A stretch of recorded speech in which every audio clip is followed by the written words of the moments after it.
11 किताबों के अंदर लिखा, किताबें मेरे पास मौजूद हैं और किताबों के हवाले भी मैं दे देता हूँ। कुछ अरबी की है, कुछ फारसी की और कुछ उर्दू की। बादतुल असरार में अल्लामा अली बिन हसन शतरूफी ने लिखा। कलायदुल जवाहिर के अंदर मोहम्मद बिन याह्या हम्बली ने लिखा इस बात को। सफीनतुल औलिया में हजरत दारा शकोर ने इस बात को लिखा। फतावा हदीसिया के अंदर अल्लामा इब्न हजर मक्की ने इस बात को लिखा। नफातुल उर्स के अंदर मौलाना अब्दुल रहमान जामी ने इस बात को लिखा, जिसकी नाते जामी की आप पढ़ते हैं फारसी में। नसीमा जाने में बता गुजर कुम जे आवालम मोहम्मद रा खबर कुम, ये उन्होंने भी लिखा अपनी किताब के अंदर। और इस बात को लिखा किताबुल हयावान के अंदर अल्लामा जाहिद ने अरबी जुबान के अंदर जानदारों पर किताब लिखी साइंस में, उसमें भी लिखा। और अल्लामा कमालुद्दीन दमीरी ने इसको हयातुल हयावान में लिखा। ये किताबें अरबी जुबान और उर्दू और फारसी की ये किताबें, और 3 ऐसी किताबें जो उर्दू में आप भी पढ़ सकते हैं। उसके अंदर लिखा उलमाए देवबंद का बहुत बड़ा आलिम मौलाना अशरफ अली थानवी ने 3 किताबों में गौसे आजम की उर्दू को जिंदा करने की शान को लिखा। किताब तज़कीर में मौलाना अशरफ अली थानवी ने लिखा, उर्दू जुबान की किताब है। अल इफ़ादत और यौमिया के अंदर मौलाना अशरफ अली थानवी ने लिखा।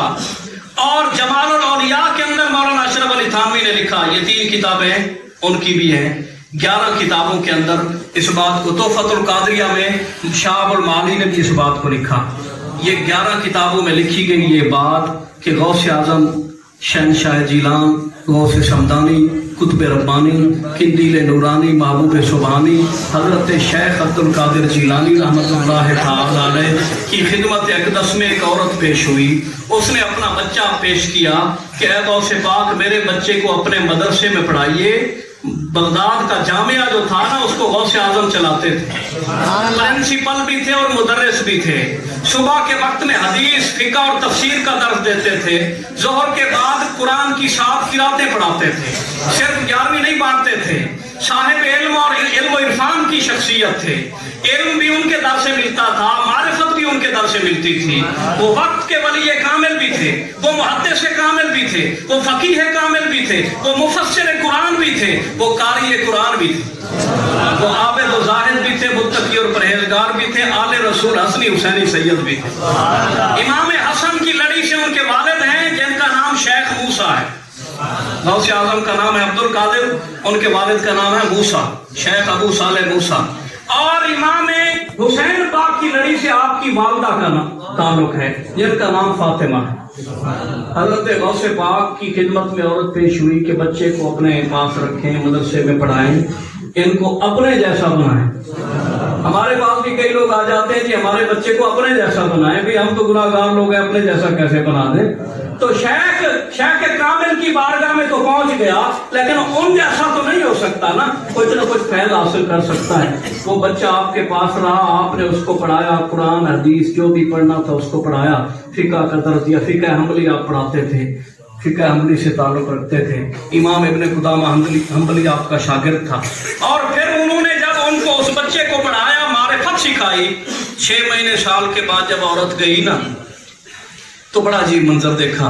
उसने देखा कि गौसे आजम सरकार मसनदे तदरीस पे फायज हैं, मसनद पे बैठे हुए, तकिए लगे हुए, सामने दस्तरखान है, भुनी हुई मुर्गी रखी हुई है और आप तनावल फरमा रहे हैं। बच्चा एक कोने में बैठा हुआ है, उसके सामने सूखी रोटियां रखी हुई हैं और वो खा रहा है। माँ के कलेजे को ठंडक नहीं हुई, गुस्सा आ गया। मैंने ये तो नहीं कहा था कि आप इसको कमजोर कर दे और सूखी रोटियां खिलाएं। गौसे आजम मुस्कुराए, ऐसे देखा और जो मुर्गी खाई हुई थी उसकी हड्डियां जमा की और अपने सामने प्लेट में रखी और उसके ऊपर हाथ रख के कुछ पढ़ा और फूंक मारी तो मुर्गी जिंदा हो गई। फरमाया, ए बीबी, ये अभी हम इसको रियाजत सिखा रहे हैं, अभी इसको सीढ़ी पे चढ़ा रहे हैं। हमने भी ऐसे किया था। जब ये इस मकाम पे पहुंचेगा ना कि जिंदा भी कर सकेगा, फिर इसको हर चीज खाने की इजाजत होगी। पहले हम इसको इल्म सिखाएंगे, इबादत सिखाएंगे, रियाजत सिखाएंगे, तकवा और परहेजगारी के मकाम पे लाएंगे। तूने कहा है ना कि अपने जैसा बनाना, तो फिर अपने जैसा बनाने के लिए इन रास्तों से तो गुजरना पड़ेगा। हमने भी बिस्यार रियासतें की हैं और बहुत बड़ी मुश्किलात से हम गुजरे। हम ऐसे नहीं मकाम गौसियत पे पहुंच गए। ये मकाम जो है कि हम अपनी खाई हुई चीज को या खत्म की हुई मुर्गी को, टुकड़े टुकड़े की हुई को और भुनी जिंदा कर लेते हैं तो उसको भी इस मकाम पे पहुंचाएंगे, लेकिन अभी रियाजत का वक्त है। पता चलता है कि अगर मेरे मुस्तफ़ा हजरत जाबिर की बकरी को जिंदा कर सकते हैं ना, तो मेरे गौस वो थे नबियों के इमाम, ये हैं वलियों के इमाम। तो वो अगर बकरी जिंदा कर सकते हैं तो ये मुर्गी जिंदा कर सकते हैं।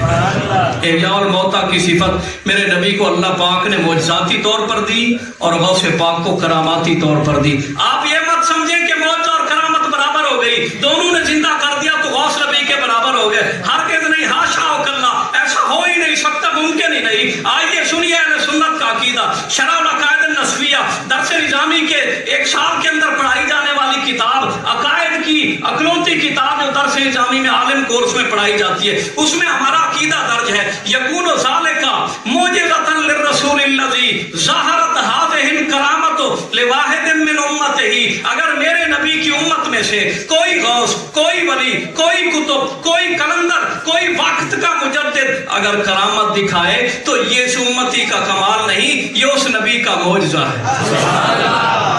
क्योंकि अगर उस नबी का कलमा ना पढ़ता, उसके नक्शे कदम पे ना चलता, तो इसको भी ये मकाम ना मिलता। ये मौजज़ा करामत ये जो है ना, ये मौजज़े के बराबर नहीं, उस मौजज़े की एक झलकी और शुआ है। उस नबी पाक ने अपने उम्मती के ऊपर ये करम किया कि उसको इस मकाम पे पहुंचा दिया। ये उम्मती अगर उस नबी के दरवाजे पे ना जाता, उसके दामन से वाबस्ता ना होता, तो इसको ये मकाम ना मिलता। ये इसका अपना कमाल नहीं, ये मेरे मुस्तफ़ा का कमाल है। जो इसका मुनकिर है वो दर हकीकत एक रास्ते से मौजज़े का भी मुनकिर है। इसीलिए नबी का मौजज़ा भी मानो, वो उसकी करामत भी मानो। एहयाउल मौता खालिक कायनात की सिफत है। रिवाइविंग द डेड, मुर्दों को जिंदा करना, गिविंग लाइफ, उनको जिंदगी देना, ये अल्लाह की सिफत है। वो चाहे तो अपने महबूब बंदों को भी दे सकता है।